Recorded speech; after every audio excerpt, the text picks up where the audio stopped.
누구에게나 자신의 인생을 돌아보면 지우고 싶은 순간이 있을 것입니다.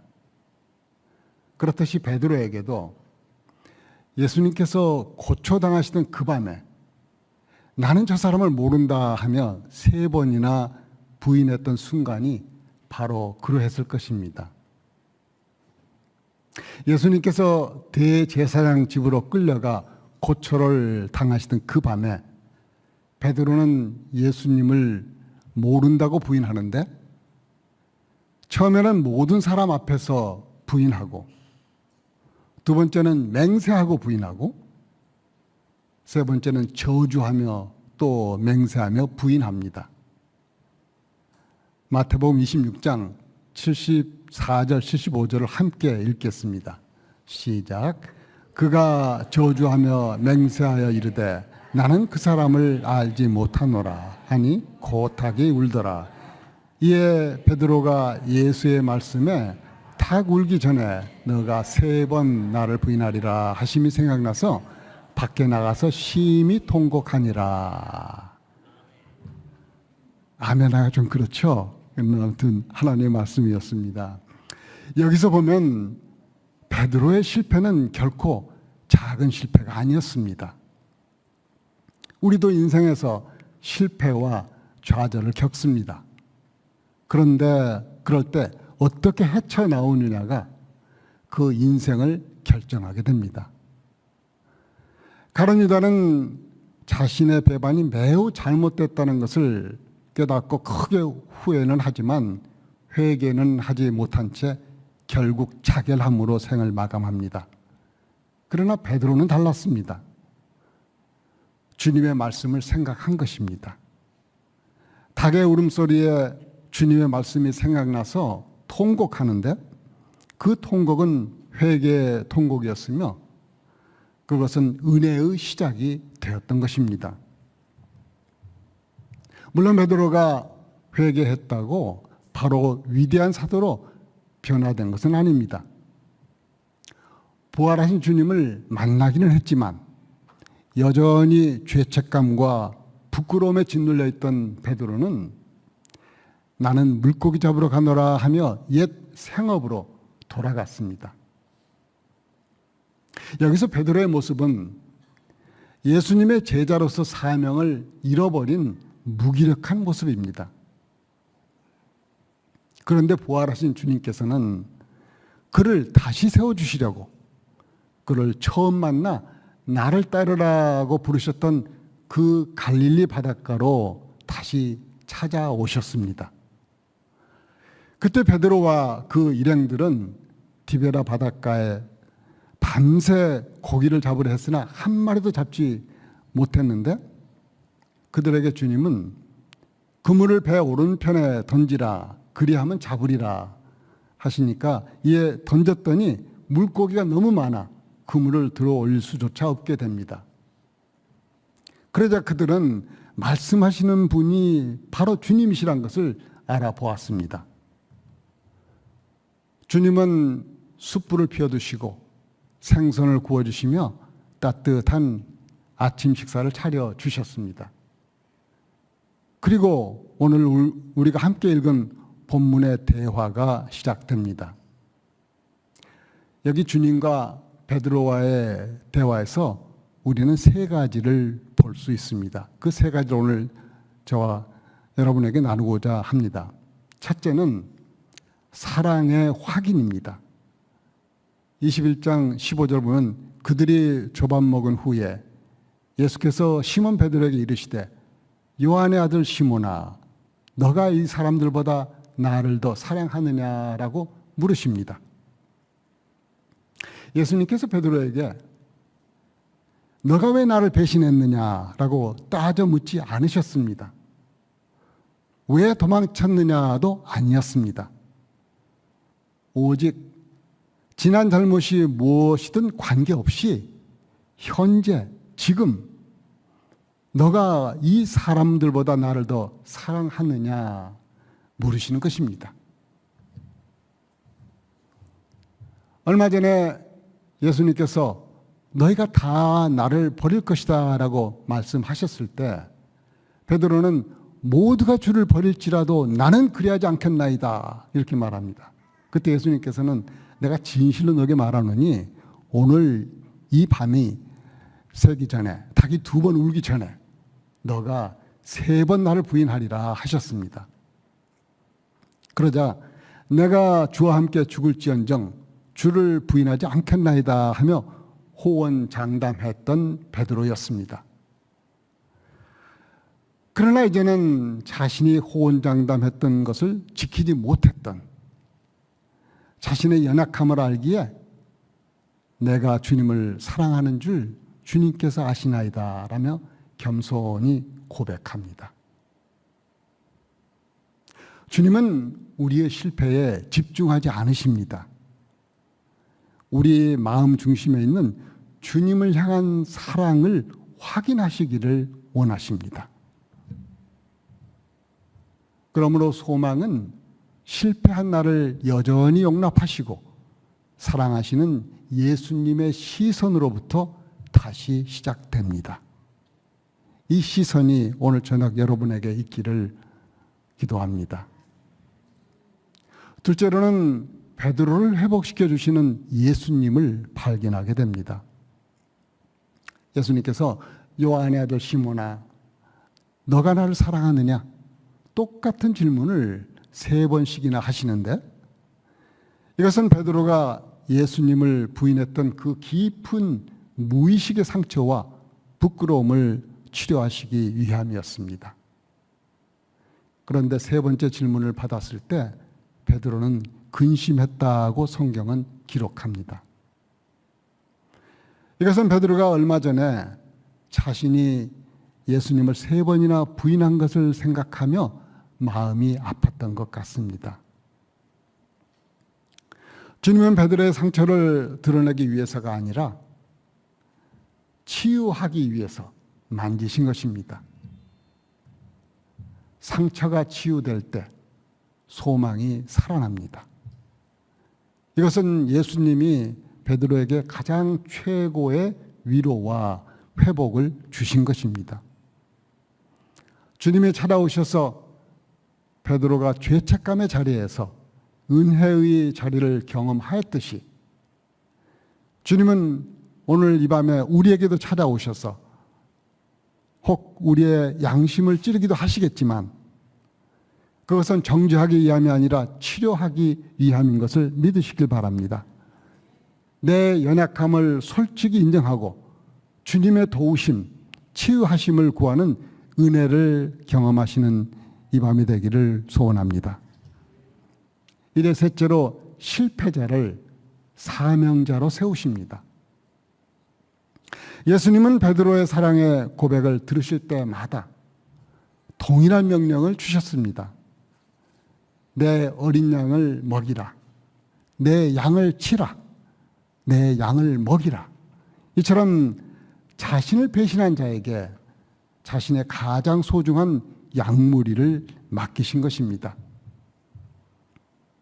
예수님께서 베드로를 다시 세우시는 이유를 마태복음 16장에서 보겠습니다.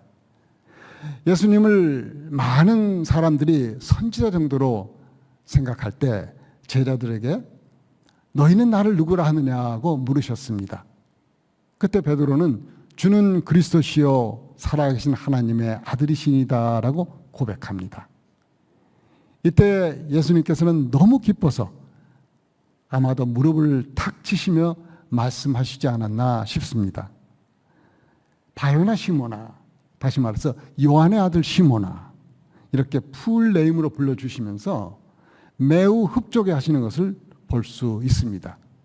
그리고 이어서 너가 복이 있도다. 이를 너게 알게 하니는 혈육이 아니요 하늘에 계신 내 아버지시니라고 하셨습니다. 그렇습니다.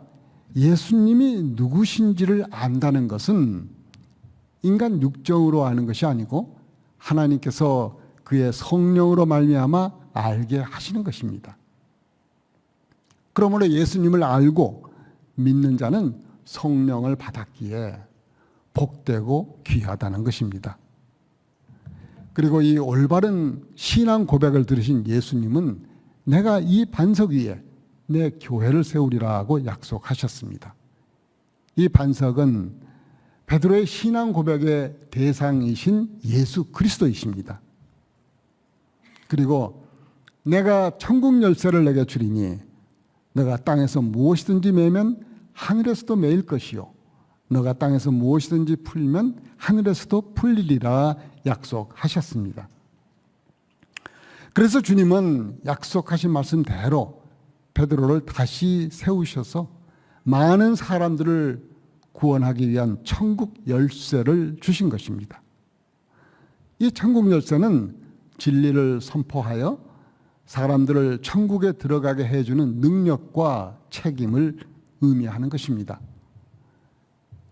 그리고 예수님께서는 승천하시기 직전에 사도행전 1장 8절에서 오직 성령이 너희에게 임하시면 너희가 권능을 받고 예루살렘과 온 유대와 사마리아와 땅끝까지 이르러 내 증인이 되리라 말씀하셨는데 그 말씀 그대로 베드로는 오순절 성령 강림 이후에 예수님의 십자가와 부활을 선포하여 예루살렘 교회가 세워졌고 또 사마리아 사람들에게 안수할 때 그들이 성령을 받았으며 이방인 고넬료에게도 복음을 전할 때 말씀을 듣는 모든 이에게 성령이 내려오셨습니다.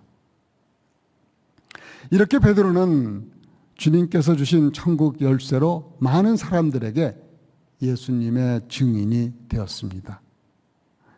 이렇게 권능을 받은 베드로가 사명을 이루어 갈 때 하늘나라를 향한 소망은 세상으로 흘러가고 있었습니다. 오순절 성령 강림 이후 절망의 사람 베드로는 성령의 감동으로 담대한 사명자가 되었던 것입니다. 그래서 오순절 이후 베드로가 복음을 선포할 때 그날에 3,000명이 회개하고 침례를 받았는데 이렇게 수많은 사람에게 소망을 전하는 사람이 되었습니다. 그래서 우리가 사도행전을 보면 전반부에 베드로의 활동이 많이 기록이 되어 있는데 그 중에 한 예로 사도행전 3장을 보면 어느 날 오후 3시 기도하는 시간이 되어 베드로와 요한이 성전으로 올라가고 있었습니다. 성전 문에는 태어날 때부터 걷지 못하는 사람이 앉아 성전에 들어가는 베드로와 요한에게 구걸을 하는데 이때 베드로가 이르되 은과 금은 내게 없거니와 내게 있는 이것을 너게 주노니 나사렛 예수 그리스도의 이름으로 일어나 걸으라 하고 베드로는 그 사람의 오른손을 잡아 일으켜 세웠습니다. 그러자 그 사람의 다리와 발목에 힘이 생겨 벌떡 일어나 걷기 시작하였습니다. 그런 두 사람과 함께 성전으로 들어가 걷기도 하고 껑충껑충 뛰기도 하면서 하나님을 찬양하였습니다. 사람들은 눈앞에서 벌어진 이 일로 인해 크게 놀랐습니다. 그러자 베드로가 이스라엘 백성 여러분, 왜 이 일로 놀라십니까? 왜 그런 눈으로 우리를 보고 계십니까? 우리의 능력이나 우리의 경건함 때문에 이 사람이 걸을 수 있게 되었다고 생각하십니까? 이 일은 예수님의 이름을 믿는 믿음 때문에 여러분이 보고 아는 이 사람이 건강하게 되었습니다.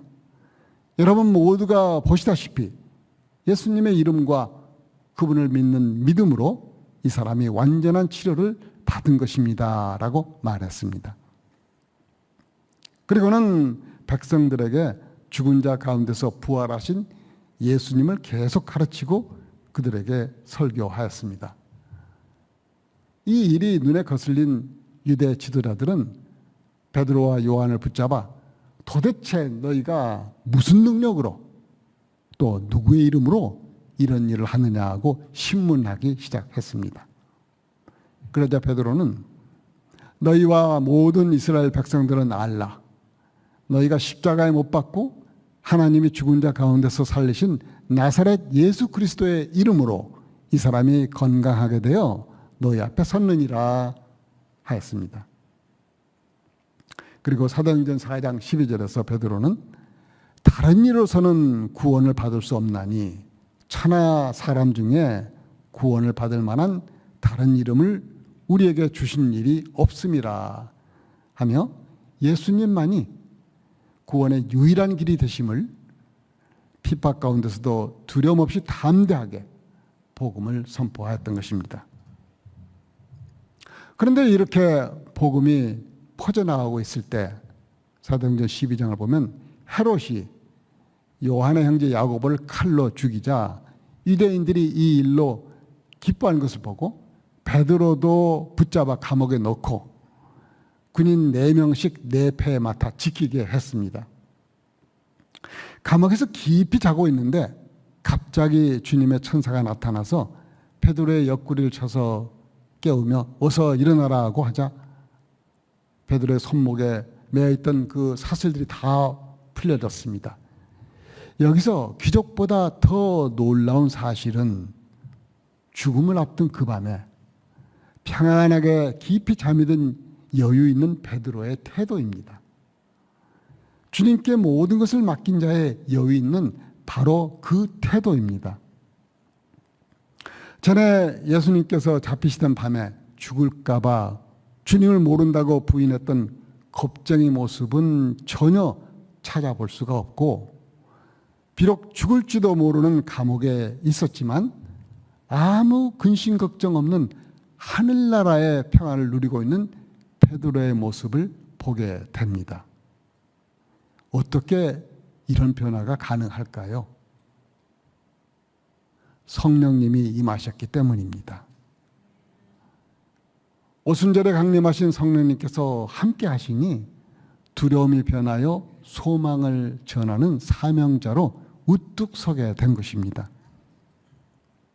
그래서 이후 베드로는 베드로전서 1장 3절에서 예수 그리스도를 죽은 자 가운데서 부활하게 하심으로 말미암아 우리를 거듭나게 하사 산 소망이 있게 하시며 했는데 이렇게 핍박받는 성도들을 향해 자신이 직접 목격한 예수님의 부활로 증명된 영생의 소망을 갖도록 그래서 장래에 천국에서의 영원한 삶을 바라보도록 격려합니다.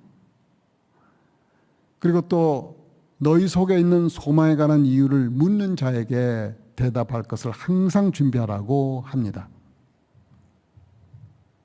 이제 말씀을 정리하겠습니다. 베드로는 주와 함께 죽을지언정 예수님을 부인하지 않겠다고 제자들 중에 가장 자신 있게 말을 했으나 3번이나 주님을 부인하였습니다. 인간적으로 보면 끝난 사람처럼 보입니다. 그러나 주님께서 너가 나를 사랑하느냐 물으시며 다시 세워주셨습니다. 그래서 베드로의 인생 자체는 실패한 사람도 다시 시작할 수 있다는 소망 그 자체가 되었습니다.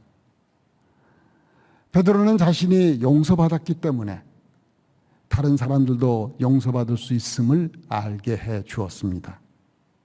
또 자신이 회복되었기에 다른 사람도 회복될 수 있음을 깨닫게 해 주었습니다.